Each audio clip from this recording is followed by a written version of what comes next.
He was her uncle, a man decades older, his presence casting a long shadow over her fragile childhood. She was only 7, a small figure in a world where family meant duty, not comfort. In the cold language of royal politics, her life became a line in a treaty, her future sealed with ink and ambition. This was no marriage of love, but of power, a bond meant to unite 2 thrones, yet it bound her to a life she never chose.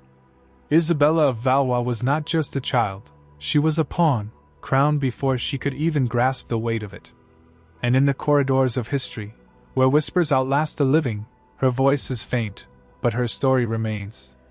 This is the story of a child queen. It began with a crown far too large for the head it sat upon, and a cradle far too grand for a child who had never asked to be royal. In the quiet halls of the French court, where candles flickered with the rhythm of whispered power, she was born not as a child, but as a symbol. Her name was Isabella. But history would know her first by what she was not. She was not a girl free to play, not a child free to grow, and not a queen free to rule. She was simply required. She came into the world in the autumn of 1389, wrapped not in soft linens, but in expectation. Her father, Charles VI of France, had already begun to show signs of mental unraveling, though the court dared not speak it aloud.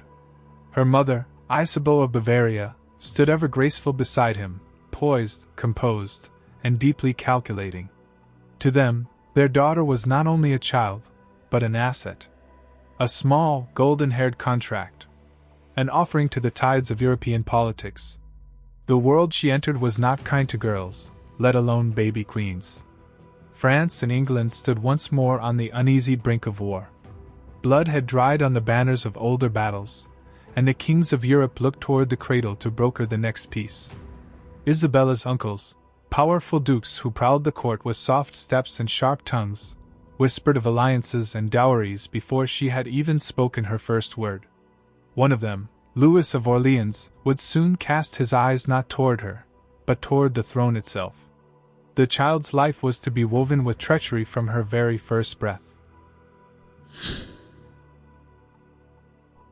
She was not more than 6 years old when the proposal arrived, not in kindness, but in strategy. England's king, Richard II, stood in his early 30s, already twice Isabella's age and 3 times her burden. He had buried one wife and now sought another. But more than a bride, he wanted France. Or at least, he wanted peace. And in Isabella, he saw both a political salve and a silent figurehead. She would not speak against him, for she could barely yet read. And she would not defy him, for she would be a foreign child in a foreign court. The negotiations began not in secret, but with grand theater. Delegates from England arrived wrapped in silks and gold-threaded promises. The French court countered with protocols and demands, masking their surrender beneath elegance. The child was dressed and presented like a sacred relic, untouched, untouchable. Her eyes followed the polished shoes of men who discussed her future like a wine to be traded or a treaty to be sealed. She did not understand. She did not need to. The decision had already been made. And so, in October of 1396, little Isabella, barely 7, no taller than the scepter she would carry, was married to her uncle's rival, King Richard II of England. Not privately, not shyly, but in ceremony. The wedding was vast, ornate, and obscenely beautiful. She wore a gown of white and gold that flowed behind her like a river of thread. Richard stood at the altar like a man prepared for politics, not love. When he looked at her, he did not see a wife. He saw an agreement. She saw nothing. Just the glint of metal and the ache in her arms from holding still.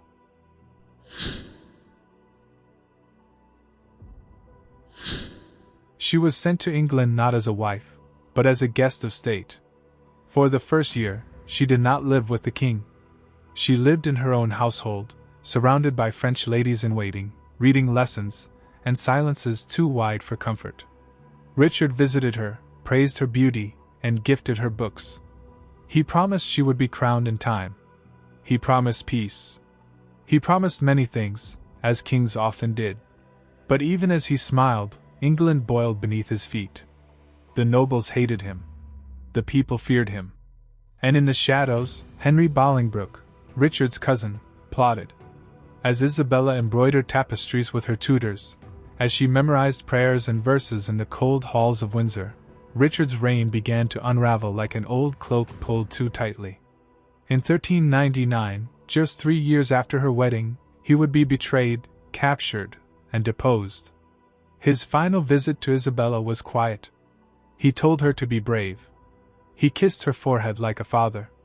Then he was gone. Isabella, now 10, was no longer Queen of England. She was merely a child again. But the English crown, having once taken her, would not give her back so easily. She was held in England for months, treated with courtesy, yet never truly free. Her mother, Queen Isabel, wrote furious letters to the English court demanding her return. But the political value of a royal widow, even a child one, was too great. France and England danced once more on the edge of war, with the girl trapped between them like a pawn on a blood-stained board.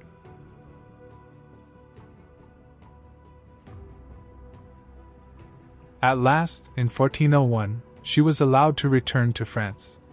But she returned not in celebration, she returned in mourning. Richard was dead. Murdered, most whispered. Starved in the Tower of London, said others. The truth was buried, as kings often were, under stone and silence. Isabella wore black for a man she barely knew. And yet, her grief was real, not because of love, but because of what he had represented. With Richard she had been a queen. Without him, she was again just a girl. But not a free one. Her mother, ever strategic, saw a second chance in her daughter's widowhood. The French court once again began the whispers. Suitors lined the corridor. But this time, the name proposed was not a stranger. It was Louis, Duke of Orleans. Her uncle. Her father's brother. A man over 20 years her senior. His power was growing. His ambition was dangerous. And he wanted Isabella not just for alliance, but for legitimacy. To marry her would bring him closer to the throne, to tie his blood directly to the former Queen of England.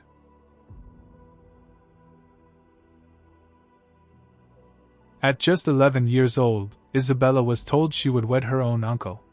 The court defended it, of course. Royal blood was pure, they said. The union was legal under canon law. The Pope approved. The nobles nodded. And Isabella obeyed. The ceremony was quieter this time, less of a spectacle. Perhaps out of shame. Perhaps out of fatigue. She stood beside him, this man whose voice she had heard at family dinners, whose face she had seen beside her father's throne, and she did what she had always done, she stood still. But fate, as it always did in France, intervened. Louis of Orleans would not rule for long. In 1407, just 2 years after their union, he was assassinated in the streets of Paris by agents of the Duke of Burgundy. The court was plunged into chaos. Civil war loomed. Isabella, once more widowed before her 12th birthday, vanished from public life. No longer a child. Not yet a woman. But already twice married. Already twice used. History often forgets her, for she did not wield power with her own hands. But her body had been used to stitch the seams of kings. Her name had been signed beneath treaties she did not read. And her silence, that long, obedient silence, had been as loud as any battle.